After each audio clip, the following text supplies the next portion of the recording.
ቲና ከባድ የመኪና አደጋ ደረሰባት። ጭንቅላቷ ደም በደም ሆነ። አባባ በጣም ተጸጸተ። ምናልባት ከቤት ባላስወጣት ይህ አደጋ አይደርስባትም ነበር። ነገር ግን የእሷ ተንኮልና ጭካኔ መቼም ቢሆን ልጋፈጠውና ልቋቋመው ስለማልችል ነው። ፈጣሪዬ፣ እኔ እኮ እንድትሞት ሳይሆን የምፈልገው እንደ ዳኒ ተምራ ህይወቷን እንድትቀጥል ነበር። ቆይ ግን ለምንድን ነው በዚህ ልክ ፈተናዬን ያበዛኸው? ብሎ አባባ ወደ ፈጣሪው መጸለይ ጀመረ።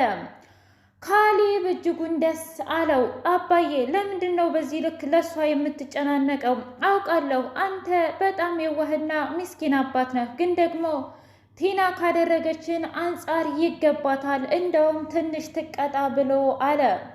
ትሁቴም ብትሆን በጣም ተጸጸተች። ወይኔ ምናልባትም እኮ አባዬ እውነት ነህ፣ ልክ ነህ እያለች ካሌብ በጣም ተቆጣ። ሁለታችሁም ብትሆኑ አርፋችሁ ብትቀመጡ ይሻላችኋል። አጉል አዛኝ አዛኜ ባትጫወቱ።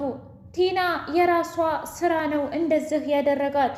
እናም የራሷ ኃጢአትና አረመኔነት ለመኪና አደጋ አሳልፎ ሰጣት ብሎ አለ ዶክተሩ ጭንቅላቷ ላይ ደም ስለፈሰሰ የግድ ቀዶ ሕክምና ማድረግም አለባት እና በጣም ብዙ ብር ያስፈልጋታል ብሎ አለ።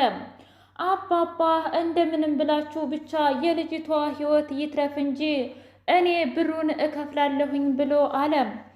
ካሌብ እጅጉን አበደ። ዳኒም ደግሞ ቆይ ለምንድን ነው በዚህ ልክ ለዚች ለልጅ እየተቆረቆርክ ያለኸው እንዴ? እኔ ምንስ ብሆን እኔ እኮ ትልቅ ሰው ነኝ፣ እንደናንተ ወጣት አይደለሁም። የሰው ልጅ በፍጹም እንድትሞት እኔ አልፈልግም እና በጣም ብዙ ነገሮችን አድርጋኛለች። ነገር ግን እኔ በክፋት መመለስ አልችልም በመልካምነት እንጂ ብሎ አለ። እንደዛ ከሆነ እንደፈለግ አድርግ አባዬ ብሎ ካሌብ ተነስቶ ሄደ። ትሁት በጣም ተጨንቃና ተጠባ ካሌብ ራስን እንድትጠብቅ እፈልጋለሁኝ ብላ አለችው። ምንድነው የተፈጠረው ነገር ትሁቴ? እስኪ ንገሪኝ። እኔ ከሀገሬ የወጣሁት እውነት ለመናገር በዚህ ላይ ምክንያት ነው። በቤተሰቦቼን አልፎም እኔን የምወዳቸውን ጓደኞቼን በሙሉ እራሱ ጨርሶ በስተመጨረሻ እኔ ከሀገሬ ስወጣ አብሮኝ ተከትሎ መጣ እና በእኔ የተነሳ አባዬም ሆነ አንተም አንድ ነገር እንድትሆኑ አልፈልግም ብላ አለችው።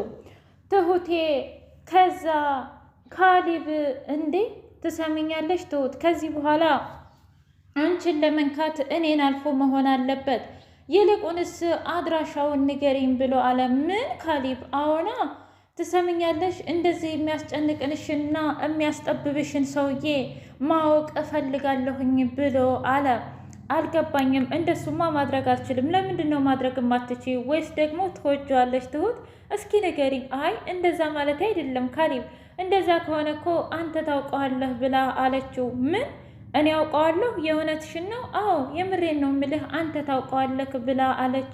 እና ታዲያ ማን ነው ብሎ ሲላት፣ ባለፈው ጠበቃ አድርገህ የቀጠርከው። በጣም ደነገጠ። ይሄ የማይረባ ለካ ሁሉም ነገር ወጥመድ ነበር ማለት ነው። ስልኬን ያሰረቀው እሱ ነው። ከዛም በኋላ መልሶ ስልኬን መለሰልኝና ወዳጅ አደረገኝ። ይባስ ብሎ ደግሞ እቤቴ መጣ። በጣም ይገርማል። ሰውየው ቢሆን ግን የእውነትም አደነኩት ብሎ አለ። አዎ እንደዚህ ነው። ከመጨከኑ ካረመኔነቱ ያለፈ ደግሞ በጣም ብልህና እንዲሁም ደግሞ ነገሮችን የሚያይበት መንገድ በጣም ከባድ ነው ብላ አለችው። አታስቢ ትሁቴ፣ እኔ አንቺን ለመጠበቅ ራሴንም ቢሆን እሰዋለሁኝ ብሎ አላት። ሰላም ሰላም! ውድና የተከበራችሁ ሌላ ኤንድ መሐመድ የዩቲዩብ ቻናል ቤተሰቦች እንዴት ናችሁ? ሁሉ ሰላም፣ ሁሉ መልካም። እኛ ሰላም ነን፣ ደህና ነን። ለዚህ ቻናል አዲስ የሆናችሁ ሰብስክራይብ እያደረጋችሁ ቤተሰብ የሆኑ ነበር ቤተሰቦቻችን ደግሞ ስለምትከታተሉን እጅጉን አድርገን እናመሰግናለን። እጅግ አስተማሪውና አጓጊው ትሁት ድራማ እንደቀጠለ ይገኛል። ትሁቴና ኤዱ ክችን እንኳንም የመጣሽ እንዴ? ምን ነው ልታግችኝ እኮ ነው የሚመስለው። ምን ሆነሽ ነው? ሰውየው እኮ ተያዘ። ምን? አዎ እንዴ በጣም ደስ ይላል። ዛሬማ ድርብ ደስታ ነው። ማለቴ የቲና መውጣት ከዚህ ቤት እንዲሁም ደግሞ ያ ተመስገን የሚባል አሪዎስ በመያዙ በጣም ደስ ብሎኛል። እኔ ግን ደስ አላለኝም። እንደዛ ከሆነ እና አባዬን ምግብ እናብላቸውና በቃ እንሄድ። ምን አዎና እንሄድ እና እናስፈራራውና ወደ ገጠር ይሄዳል። አብደሻል እንዴ?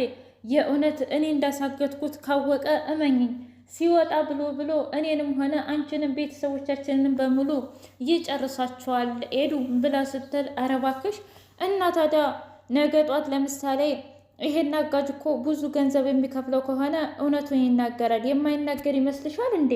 ትሰሚኛለሽ? አጋቹም ቢሆን ያን ያህል ባታምነው ይሻላል። ይልቁንስ አንቺን በደንብ እኔም በደንብ አናግረ ነው ቢሄድና ብንልከው ይሻላል ብላ አለች። እሺ እንደዛ ከሆነ ሁሉንም ነገር እናስተካክላለን ብለው ወጥተው ሄዱ።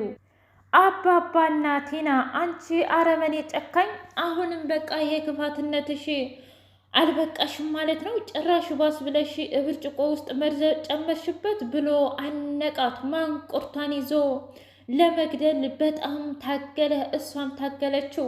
ውሸቷን ቀጠለች። በፍጹም እኔ ደንግጬ ነው እንጂ ምንም አይነት መርዝ አልጨመርኩም። ለምንድን ነው የማታምነኝ? ለምንድን ነው የሰው ልጅ ከጥፋቱ ይማራል ብለህ የማታስበው? እያለች በጣም ብዙ ጊዜ ለፈለፈች። አባባ ያንቺስ አረመኔነትና ጭከኝነት በጣም ይገርማል። አሁን ልብስሽን ይዘሽ መውጣት አለብሽ ብሎ አላት። አይ እንደሱማ ማድረግ አልችልም። ለምንድን ነው የማትችይው? አሁን መሽቷል። ነገ እንደዛ ከሆነ ጥሩ ብላ አለችው። ከዛም በኋላ አባባ ተናዶ ሳሎን ቁጭ ባለበት ሰዓት ትሁት የመጣች። ምንድን ነው የተፈጠረው ነገር? አባዬ በጣም ደብሮሃል ሳ ይችን ልጅ ትሰሚኛለሽ? እኔ ሳልተኛ በፊት ካሌብ ከመጣ ነገ አይኗን ማየት እንደማልፈልግ ንገሪው። ምን ተፈጠረ? እሱን ተይው፣ ምንም መናገር አልፈልግም ትሁቴ፣ እኔ በጣም ተናድጃለሁ። ስለዚህ ይችን አሪዎስ የሆነች ልጅ እዚህ ማየት አልፈልግም ብሎ አለ። ከዛ ትሁቴ ግራ ገባትና ወደ ቲና ክፍል ሄደች። ቲና ደግሞ እያለቀሰች እያስመሰለች ምን ተፈጥሮ ነው? በቃ እዚህ ቤት የሚደረገው ነገር እያንዳንዱ ነገር እኔ ነኝ ማለት ነው? ምን ማለት ነው? አልገባኝም። ማለቴ በቃ እኔ እንጃ፣ እኔ የማጠፋ እኔ ብዙ ነገር የማደርግ ነው። እኔ የተቀመጠው ብርጭቆ ላይ ውሃ አለ አይደል እንዴ? አዎ እኔ ከውጭ ከማለቴ ከቤቱ ወጥቼ እዛ ሳሎን ላይ ቁጭ አልኩኝ። ከዛ ደግሞ አባባ በድንገት መጣና ይሄንን ጠጭ ብሎ አለኝ። እኔ ደግሞ አልጠጣም አልኩት። ለምንድን ነው እንደዛ ያልሽው? ለምን አልጠጣሽውም ቲና? ምን ችግር አለው? ያን ያህል ያስከፋል እንዴ? አይ እንደሱማ አይደለም፣ ደንግጬ ስለነበረ አልጠጣም እያልኩት በምንታገልበት ሰዓት ውሃው ተደፋ። አንቺ ነሽ መርዝ የጨመርሽበት ብሎ አለኝ። በቃ እኔን ማንም የሚያምነኝ የለም ማለት ነው እያለች ስታነጨንጭ፣ በቃ እንደዛ አትሆኝ፣ ሁሉም ነገር ያልፋል ብላ አለቻት። እኔ ልሂድ ግን አባዬ በዚህ ልክ? አይ አባዬ ላይ አትፍረጂ፣ ምክንያቱም ድሮ ካደረግሽው ነገር አሁንም ያደረገው ነገር አባዬ በጣም ቀላልና ሲምፕል ነገር ነው ብላ አለቻት። እሺ አሁን ለማንኛውም መሄድ አለብኝ ብላ ትሁቴ ከወጣች በኋላ መስታወት ስር እያየች በጣም ተሳለቀችና ሳቀች። ውይ እኔ አታውቂኝም ማለት ነው አየትሁት፣ ግን ይሄ ዋህነትሽ እስከ መቼ ድረስ ነው የሚያደርስሽ? ለማንኛውም ሁላችሁም ጠብቁኝ፣ ሁላችሁንም ነው የማፈራርስላችሁ ብላ ልብሷን አዘገጃጅታ ቲና ዱብ ዱብ እያለች በደረጃው ላይ ሄደች። ከታች ደግሞ ኤዲ የመጣች። ውይ በስተመጨረሻ ተባረርሽ ወይስ ደግሞ በፍቃድ ሸርሽ ብላ ስትላት፣ ምን ነገርኩሽ ማለቴ ጠየቅኩሽ። ትሰምኛለሽ ኤደን፣ አሁን ከዚህ ሴራሚክ ላይ አንጥሬ እዛታች ከማወርድሽና ቦታውን ከምትለቂልኝ ብላ አለቻት። ለነገሩ ልክ ነሽ፣ አንቺ እኮ አታደርጊውም አይባልም፣ ማለቴ ሁሉንም ነገር ስለምታደርጊው ብሄድ ይሻላል ብላ አለቻት። ትሰምኛለሽ ከዚህ ቤት በወጣ አበቃው ማለት አይደለም። ምን ማለት ነው? ነገርኩሽ፣ ምንም ይሁን ምን ተመልሼ እመጣለሁ። ያኔ ግን ማናችሁም ደስተኛ መሆን አትችሉም ብላ ዝታባት ሄደች። ኤዱ ዱብ ዱብ እያለች ወደ ቤተሰብ ጋር ሄደች እና ምንድን ነው ሰው የሞተባችሁ ነው የምትመስሉት? እውነት ለመናገር በመውጣቷ የቱንም ያህል ደስ ቢለን፣ ነገር ግን በአሁኑ በጣም አዝነናል። ምን ማለት ነው? ምክንያቱም የቲና ከዚህ ቤት መውጣት በጣም አደገኛና እንዲሁም ቦታ ክፍት ጊዜ መስጠት ነው። እኛን ታጠፋናለች እንዴ? ታዲያ ገና ለገና ነገ ታጠፋናለች እያልን ዛሬ ጊዜያችንንና ሰዓታችንን እናባክን እንዴ? አልገባኝም። አረ ፈታ በሉ። ለነገው ነገ እናስብበታለን። ለዛሬው ደግሞ ዛሬን ብንኖር አይሻልም? እንዳባዬ ከዛ ልክ ነው።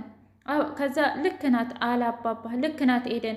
ዛሬን ፈታ እንበል። ያም ይሁን ይህ ዙሮ ዙሮ ቱና እዚህም ሆነች ውጭም ሆነች እኛም ማጥቃቷ አይቀርም አይደለም?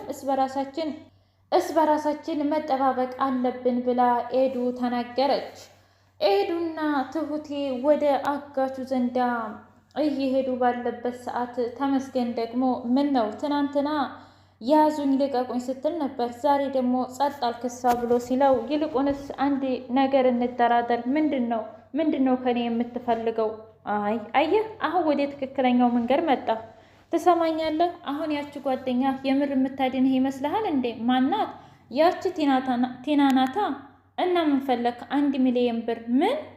ውይ እንደዛ ከሆነ ከዛም ብዬ አስመጣልሃለሁ ብሎ ሲለው፣ በጣም ጥሩ። አሁን አየህ እንድትተግባባን በትክክል በጣም ተግባብተናል እንጂ እያለ በጣም ቀለደበት። ያም ይሁን ይህ ትሰማኛለህ፣ መቼም ቢሆን መቼም አንተን አልለቅህም፣ እገልሃለሁ እያለ በጣም ዛተበት። አጋቹ ተመስገን እንደምንም ፈቶ አመለጠም። ኤዱ እየጎተተች ትሁቴን ወሰደቻት። እባክሽ ይቅርብኝ፣ ይሄ ሰውዬ የእውነት እኔ እንዳገኩት ካወቀ ይገለኛል። ኧረ እባክሽ ገና ለገና ይገለኛል ብለሽ ታዲያ ፈርተሽ ልትኖሪ ነው? አስፈራርተን እንልከዋለን ብለው ወደ ደረጃው ሲወጡ እሱ ደግሞ በደንብ አድርጎ ቅጥቅጥ አድርጎ አጋቹን ወረደ። ነይ ብላ ምን ተፈጠረ? ተመስገን ወጥቷል። ምን? ቆይ ይሄ ሰውዬ ግን ስንት ነፍስ ነው ያለው? ምንም አታውቂውም። እሱ እኮ በጣም ወንድና በጣም ብልህ ነው። ስለዚህ የማያደርገው ነገር የለም ብላ አለች። በጣም ጥሩ፣ እንደዛ ከሆነ ተበልተናል በይኛ እንግዲህ መሆኑ ነው እየተባባሉ ሁለቱ በጣም ተጸጸቱ። ትሁቴ በቃ ከዚህ በኋላ እንዴት አድርጌ ነው የምጠብቃቸው? አባዬንስ? ወይ ጉድ! በቃ ካሊብንስ? እያለች በሀሳብ ተመሰጠች። ከዛ ካሊብ ምን ሆነች ነው ትሁቴ በዚህ ልክ መመሰጥ ብሎ ሲላት፣ አይ መቼም የዛ ልጅ ነገር አሳስቦች ነው አይደል? አዎ እውነት ለመናገር ካሊብ ከሱ ውጭ ታዲያ አባባ ቲና ጉዳት በመድረሷ በጣም አዘነ። ቆይ ምንድነው ያደረግኩት? ውይ ይሄ እኮ ካንተ አይጠበቅም ነበር። አንድ ጊዜ አረመኔና ጨካኝ በመሆኗን አውቄያለሁ። እዚኸው ብታገሳት ምናልባት ምንም አትሆን ነበር። ምንድን ነው ያደረግኩት? እያለ አባባ ተጸጸተ። ካሊብና ትሁት እንዲሁም ኤደን ግን በደስታ ተዋጡ። ቲና የእውነት መሞት አለባት ወይስ ደግሞ መዳን አለባት የምትሉ ኮሜንት ላይ አስቀምጡልኝ። የዛሬው እንግዲህ ይህን ይመስል ነበር። በቀጣይ እስከምንገናኝ ቸር ቆዩ።